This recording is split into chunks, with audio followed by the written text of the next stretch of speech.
আসসালামু আলাইকুম। প্রিয় শিক্ষার্থীরা কেমন আছো সবাই? আশা করি সবাই অনেক বেশি ভালো আছো। তো আজকের ভিডিওটা হচ্ছে বাংলা ভাষার উৎপত্তি নিয়ে। তোমরা জানো আমরা কিন্তু রিসেন্টলি ক্লাস শুরু করতেছি এবং আমাদের ক্লাসের কিছু কিছু অংশ আমরা কিন্তু তোমাদের সাথে শেয়ার করার চেষ্টা করতেছি। নার্সিং ভর্তি পরীক্ষা 2026-এর জন্য আমরা টোটালি 100 জনকে কিন্তু ফ্রিতে নার্সিং ভর্তি কোচিং করাচ্ছি, একদম সম্পূর্ণ ফ্রিতে। অনলাইনে তোমরা যে কেউ ভর্তি হতে পারো, প্রথম 100 জন। সো আমাদের অনেকে কিন্তু ভর্তি হয়ে গেছে। তো এখনও যারা ফর্ম ফিল আপ করো নাই, দেখবা যে ডিসক্রিপশনে অথবা পিন কমেন্টে দেওয়া যে লিঙ্ক, সেখান থেকে তোমরা কিন্তু ফর্মটা পূরণ করতে পারো অথবা ডিরেক্ট আমাদের হোয়াটসঅ্যাপে কিন্তু নক করতে পারো। সো আজকে তোমাদের বাংলা ভাষার উৎপত্তি সম্পর্কে একদম যত্ন সহকারে যতটুকু শর্টকাট দেখানো যায় ততটুকু শর্টকাট আমরা শেয়ার করব। পুরো সম্পূর্ণ লাইভ ক্লাসটা যদি তোমরা পেতে চাও, অবশ্যই কিন্তু তোমাদের আমাদের সাথে জয়েন হতে হবে। আমাদের যে হোয়াটসঅ্যাপ গ্রুপ অথবা আমাদের যে হোয়াটসঅ্যাপ নাম্বারটা দেওয়া আছে, এখানে জয়েন করতে পারো। ফর্মটা ফিল আপ করে কিন্তু আমাদের কোর্সে জয়েন হতে পারো। একদম টোটালি ফ্রিতে তোমরা এটা করতে পারবো। তো আমি আর কথা বাড়াচ্ছি না, চলো আমরা ভিডিওর মেইন অংশে চলে যাই। তোমরা স্ক্রিনে হয়তো দেখতে পারতেছো বাংলা ভাষার উৎসসমূহ নিয়ে একটা কিন্তু গ্রেট টেকনিক, যেটা তোমরা ভর্তি পরীক্ষা অথবা যে কোনো চাকরির পরীক্ষাতে কিন্তু তোমরা ইউজ করতে পারো। এবং এইখান থেকে কিন্তু সবসময় প্রশ্ন একটা আসে, সেটা হচ্ছে বাংলা ভাষার যে উৎস কোনটি, এই ধরনের প্রশ্ন কিন্তু পাওয়া যায়। তো এটা মনে রাখার জন্য আমরা একটা শর্টকাট টেকনিক ব্যবহার করতে পারবো, সেটা হচ্ছে ইস আভা বৌদির কথাই প্রকৃত সত্য। ইস আভা বৌদির কথাই প্রকৃত সত্য। এখানে একটু খেয়াল করো, আমরা যে অংশগুলা পাই এইখান থেকে ইস থেকে পাইতেছি রস্যই এবং স, আভাতে পাইতেছি আ ভয়াকারে ভা দুইটা। আচ্ছা, এরপরে বৌদির ক্ষেত্রে তো ইতে আসতেছে ইন্দো ইউরোপীয়, শতে আসতেছে শতম, আভাতে আসতেছে আর্য, আতে আর্য, ভাতে হচ্ছে ভারতীয় আর্য, আর বৌদির ক্ষেত্রে হচ্ছে বৌদ্ধিক, কথায় ক্ষেত্রে হচ্ছে কথ্য এবং প্রকৃতর ক্ষেত্রে হচ্ছে প্রাকৃত। একটা ছন্দ তুমি যদি ঠিকঠাক মনে রাখতে পারো, তুমি সবগুলো প্রশ্নের উত্তর দিতে পারবা। তো একটু ভালো করে খেয়াল করো, ইস আভা বৌদির কথায় প্রকৃত সত্য। ইতে হচ্ছে ইন্দো ইউরোপীয়, শতে শতম, আতে হচ্ছে আর্য, ভাতে হচ্ছে ভারতীয় আর্য, বৌদির ক্ষেত্রে হচ্ছে বৌদ্ধিক, কথাই এর ক্ষেত্রে কথ্য এবং প্রকৃতর ক্ষেত্রে হচ্ছে প্রাকৃত। সত্যর কোনো এখানে লাগবে না, সত্য সাধারণত নর্মালি দেওয়া হয়েছে। তো এখান থেকে যদি আমরা একটু এমসিকিউ সলভ করি, এখান থেকে দেখতে পারবো বাংলা ভাষার উদ্ভব হয়েছে নিম্নোক্ত কোন ভাষা থেকে। তোমরা একটু খেয়াল করো, বাংলা ভাষার উদ্ভব হয়েছে নিম্নোক্ত কোন ভাষা থেকে, প্রাকৃত। এটা কিন্তু আমরা শর্টকাট টেকনিকের মধ্যে পাই নাই। আমি যদি আর একটু জুম করে দেখাই তোমাদের, আমরা এই কয়টা জিনিস পাইছিলাম। তো আমরা একটু শর্টকাট টেকনিকের মধ্যে দেখি বাংলা ভাষার উদ্ভব হয়েছে কোন ভাষা থেকে। এখানে সংস্কৃত পাই নাই, পালি এটাও আমরা পাই নাই, প্রাকৃত এইটা কিন্তু আমরা অপশনে পেয়েছিলাম, অপভ্রাংশ এটাও কিন্তু আমরা পাই নাই। সো এখান থেকে আমরা প্রাকৃত পাইছি, প্রাকৃত কিন্তু অ্যান্সার হবে। আচ্ছা, এরপরে বাংলা ভাষার মূল উৎস কি, এখানেও দেখো অনেকগুলো অপশন আছে। বৌদ্ধিক ভাষা, অনার্য ভাষা, হিন্দি ভাষা, কানাড়ি ভাষা। এখানে বৌদ্ধিক ভাষাটা কিন্তু অপশনে আমাদের আছে। সো আমাদের এইখানে কিন্তু বৌদ্ধিক ভাষাটা হবে অ্যান্সার। এখন এইখানটায় মেইনলি যে ঝামেলাটা হয়, তোমরা যেটা মেইনলি পারো না, সেটা হচ্ছে দেখো, যখন এখানে সরাসরি যখন বৌদ্ধিক থাকতেছে বা প্রাকৃত থাকতেছে, তুমি সরাসরি এখান থেকে অ্যান্সারটা দিয়ে দিতে পারতেছো। বাট হয় হচ্ছে যখন তোমাদের বৌদ্ধিক এবং প্রাকৃত দুইটাই যখন অপশনে থাকে, তোমরা একটু 3 নাম্বারটা একটু খেয়াল করো, বাংলা ভাষার উৎস কি। এখানে কিন্তু বাংলা ভাষার উৎস কি এটার কথা বলছে।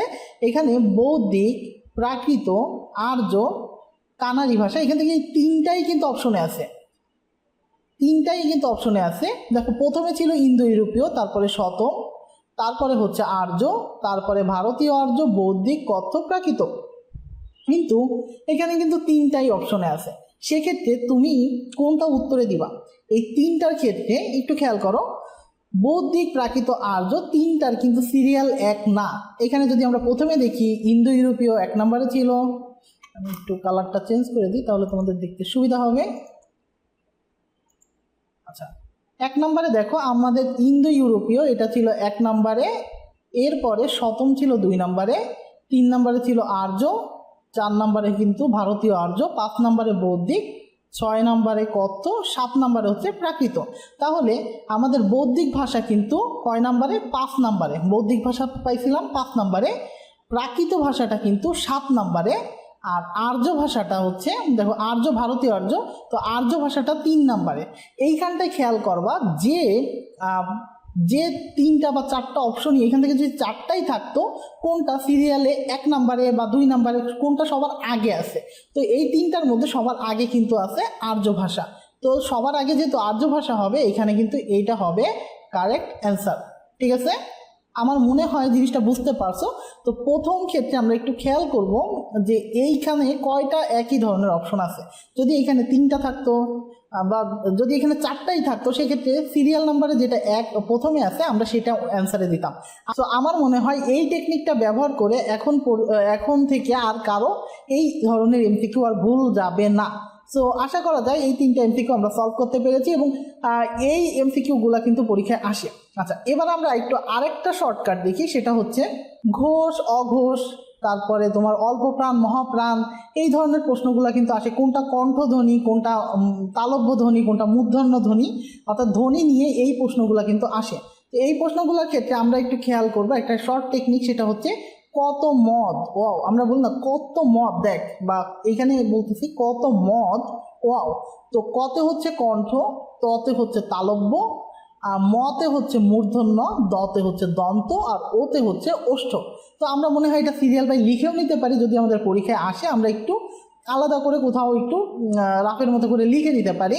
লিখে তারপরে আমরা কণ্ঠে ক থেকে উম পর্যন্ত লিখে যাব, তালব্যতে চ থেকে ইয় পর্যন্ত, দেখো ক খ গ ঘ উম, তারপর হচ্ছে তালব্যতে চ ছ জ ঝ ইয়, মূর্ধন্যতে ট ঠ ড ঢ মূর্ধন্য, তারপরে ত থ দ ধ, দন্তের ন, দন্ততে, ওষ্ঠতে হচ্ছে প প ব ভ ম।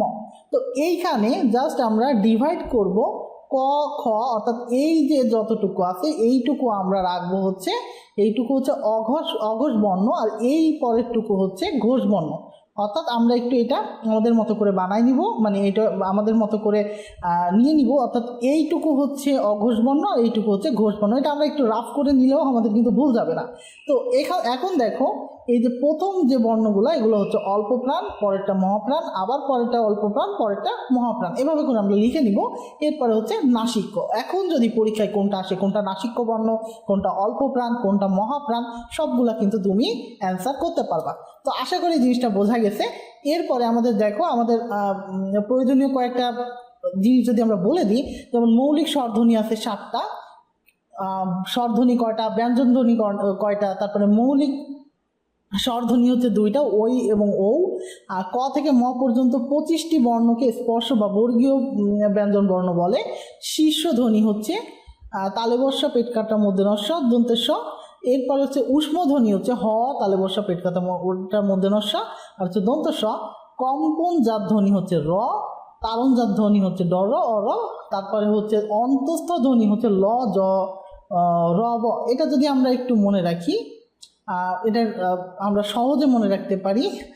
আমরা যেমন লিখি যে আলিফ জবর, আমরা আরবি অনেক ক্ষেত্রে আমরা লিখি যে আলিফ জবর, তো আমরা সেখানে লর উপরে জবর দিলে আমরা অন্তস্থ ধ্বনিগুলা পেতে পারি। এটাও পরীক্ষায় কিন্তু আসতে পারে। তো এখানে আমরা নার্সিংয়ের কিছু এমসিকিউ আমরা দিয়ে দিতাম, বাট এটার জন্য অবশ্যই আমাদের কোর্সে তোমাদের জয়েন হতে হবে। আমরা বলছি প্রথম 100 জন নার্সিং ভর্তি পরীক্ষার্থী, অর্থাৎ 2026 নার্সিং ভর্তি পরীক্ষা যারা দিবে তাদের জন্য আমরা এই কোর্সটা সম্পূর্ণ ফ্রি রাখছি।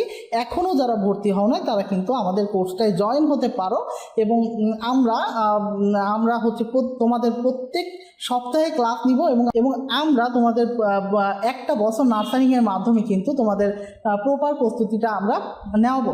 সো আমাদের সাথেই থাকো। আমাদের চ্যানেলে যারা এখনো সাবস্ক্রাইব করো নাই, চ্যানেলটা সাবস্ক্রাইব করে ফেলো। আমাদের ভিডিওগুলো কেমন লাগতেছে তোমাদের অবশ্যই কিন্তু কমেন্ট করে জানাবো। ভিডিও ভালো লাগলে একটা লাইক করে দিও, চ্যানেলে নতুনবার হলে কিন্তু সাবস্ক্রাইব করে ফেলবা।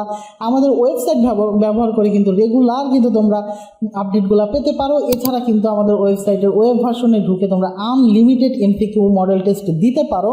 এছাড়াও তোমরা আমাদের অ্যাপ ব্যবহার করে তোমরা আনলিমিটেড ফ্রিতে এমসিকিউ দিতে পারো। সো আজকে এই পর্যন্তই, পরের কোনো ভিডিওতে দেখা হবে। ততক্ষণ সবাই ভালো থেকো, সুস্থ থেকো। আল্লাহ হাফেজ সবাইকে।